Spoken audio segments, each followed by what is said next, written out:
John Jones. And everybody can say, think they're going to beat him with their experience, and then he comes in and makes you look like an idiot. So I don't really rely on that, but I hope it comes through for me. I hope it does something. But that, again, that's something I don't want to win on hope. So that's So ultimately for you, it's better trusting your mindset. yeah. I love that. Tim Means can whoop my ass if I whatever sitting on Saturday night. I don't want my ass whooped. So I ain't gonna look at him like anything but what he is, and that's a dangerous dude that wants to knock my head off. Appreciate it, Mark. My pleasure. What training changes have you had in your last fight against Johnny Hendricks Not perfect. to make sure that you I've changed everything. Ask the shit out of him. Well, it wasn't so much in the gym. I think I've been training right for a long time. We train really intelligently. I got the best team around me. A lot more stuff outside the gym. I basically, since my last fight, I looked deep in myself, and it was what I was just talking about. You know, what happened? What went wrong? Why did I get to this rung of the ladder and then I missed the next one? What happened there? So I try to do that after every win, every loss. And I think what I was doing is I was looking too much at higher rungs. All I could see was that belt. I was this close. I've worked so many years. The dream is always to get the belt. I like to make the analogy of swimming towards a goal. And if I keep popping my head up, the swimming gets harder, right? So I have to look up and see which direction I'm going, put my head back in the water, and grind back on. I think I just kept my head up out of water a little too long and was looking at that goal and just, I think it threw me off a little bit. I started feeling like man, I'm a championship guy. I'm a main eventer, right? I'm the champion, Robbie. I'm badass, right? So what I've done since then is I basically got rid of everything else in my life. Basically purging is what it did. I purged my household, purged my training, purged my training partner, everything. I got rid of everything, with breaking everything that for stupid little things, like I sold all my guns except for just one for self-defense. I don't go shooting anymore. That's time I could be working in a gym. I sold my Jeep. Now I drive a normal ass regular car instead of a money pit that I work on all the time and take off road, and just stupid little things that I don't feel like I lost because I had too many weapons or because I was driving a Jeep. That stuff is fun, it's good, relaxing, everything. But the principle, I got rid of everything, purged everything. I think I could go on all day. I mean, I did so much. I've changed so much, and I think it's regardless. The fact is, I can be happy right now and say my life has improved because of this. Whether I win Saturday don't even mean shit to me now. It doesn't even matter. My life improved. My wife is happier. My kids are happier. I'm happier. My training partners are less happy because they're getting beat up more. No, my training partners come up a lot, man. I think this camp, I think my whole team, we made so much improvements together, and I'm just so happy for it. That being said, do you want to use this fight on Saturday against him as a proving ground? As hey guys, I'm back to my old self. My focus is in the right place. Look what I did to Tim Means. I thought about that, and I think I've even said in interviews, yeah, I want to do that. The fact is, that all that's really irrelevant. I want to go in there and perform the best that I can. All that shit doesn't mean anything. The fact is, Tim Means is a very tough guy. He's really good. Our matchup is obviously made for an exciting fight, and it's what we can probably expect. But I want to go in there, and I just want to be the absolute best that my potential will allow me to be. And again, if I can walk out of there and say that was all that I had, then it don't matter if he knocks my head into left field. I can walk out and say, hey, I gave it all I had. I'm happy. Yeah, no problem. It's for your wife. All right. Sorry. Awesome. Thanks. Is it hard being a tough dude from the Midwest? Because that's really, it's where a lot of tough dudes are from, but it's a forgotten part. Like, you don't hear about Dan Severn and all these super tough dudes because it's not fancy. Do you know what I mean? Is it hard coming up from there versus coming up from Randy Couture's gym or this or that gym? I don't think so. I love it out there where I live in Ohio. If there's a hard part about it, maybe it's like getting training partners to live there. Mm-hmm. who wants to go move to Columbus, Ohio? You know, unless you're going to Ohio State for the girls and the parties, which don't make good training partners there either. So I don't find anything hard about it. I love where I live, and I'm very happy about it. And how did, let's say another Midwest, Rich Franklin, how do you guys, because there's a ton of dudes out there training and fighting, but they don't have the same training partners and same, how did you go next step? What was your motivation? Well, for many years, what I did was I traveled around. I went out to Vegas, Seattle, I've been to New York. I've been all around. What I've learned lately is they're all the same.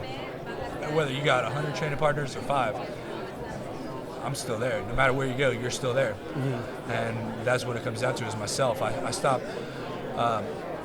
Musashi had a great quote. He said, "Everything is within." I don't remember the entire quote, but that's the part that matters. Basically saying, stop looking everywhere else to get stronger, faster, richer, better, and start looking inside yourself, and you'll find it. Now, a lot of people love the way you fight because you fight. Do you hate watching other fights where that dude's laying and praying? That dude's just hoping to win on points. No, I respect the sport, all aspects of the sport, and I love the sport from beginning to end. I've said, well, since he retired, I've said in recent years, GSP's been one of my favorite fighters for a long time. I may have talked some crap about him when he was fighting, but I want to fight him. Of course, I want to fight the best guy there is. But I probably learned more from him than any other fighter, at least the current, the UFC, and like how he came from losing to Matt Hughes and Matt Serra both, come back and just disintegrate those guys like they weren't even on his level. Things like that. I mean, it's a similar story to mine. In some instances, I could draw some parallels. Obviously, his has been a higher level of story than mine, but there's still some parallels there.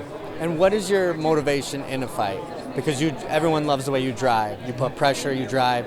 Now, at some point in a fight, people, they take 10 seconds to 30 seconds. I need to breathe. I need to I don't know what you do, but you don't do that. How do you, is this something that's clicking in your head? Like, I don't take your foot off the gas, win this fight, or what is that like? The motivation mentally? is to break the guy. Okay. I enjoy, and I've had this in fights. I won't mention names, but I know they have quit. That's what I want in a fight. There's nothing more that I want than feeling another man quit in my hands. The best quote I've ever heard in my entire life. In my life. You're fighting a guy in Tim Means who's known to be pretty gritty, and he gets in there and he brawls like you. Yeah, so in the clinch he's been dangerous. He's a long, lanky opponent. What are you going to have to do to make a guy like this break? Same thing I've made everybody else break. Everybody has a limit, even myself. Mine happens to be higher than a lot of other people's. I want to find that limit. I want to find it with him, and I want to find it with me.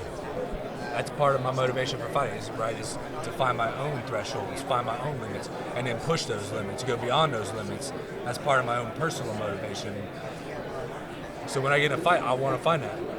I know, due to my training regimen, I know when I walk back in the corner and I can't breathe, he can't breathe.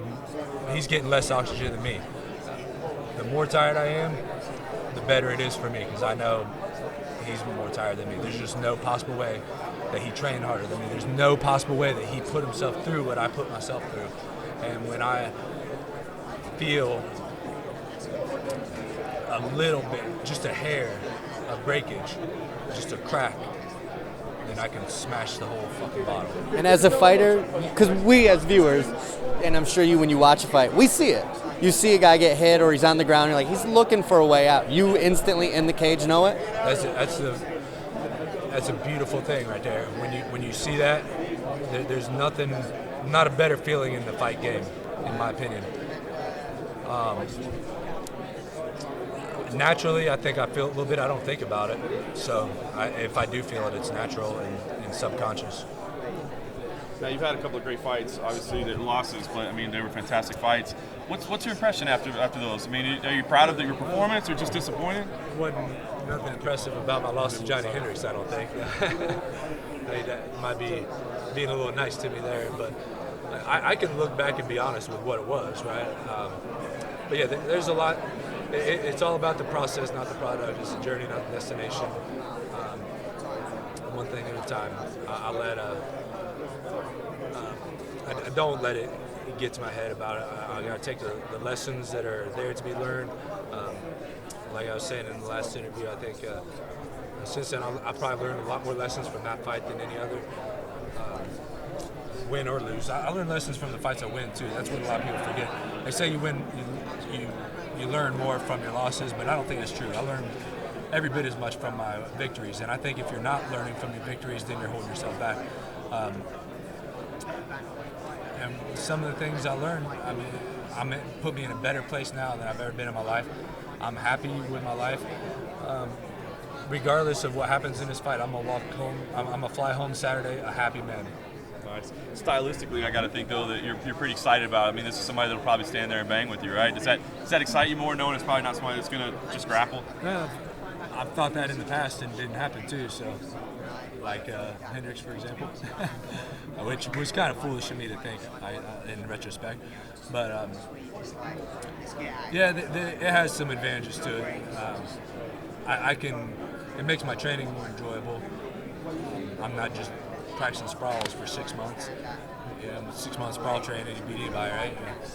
But so it has its pros and its cons, but I don't really think about it because you don't know what's going to happen in a fight. It really, it's such a wide open possibility. So I can't rely on him standing there like that.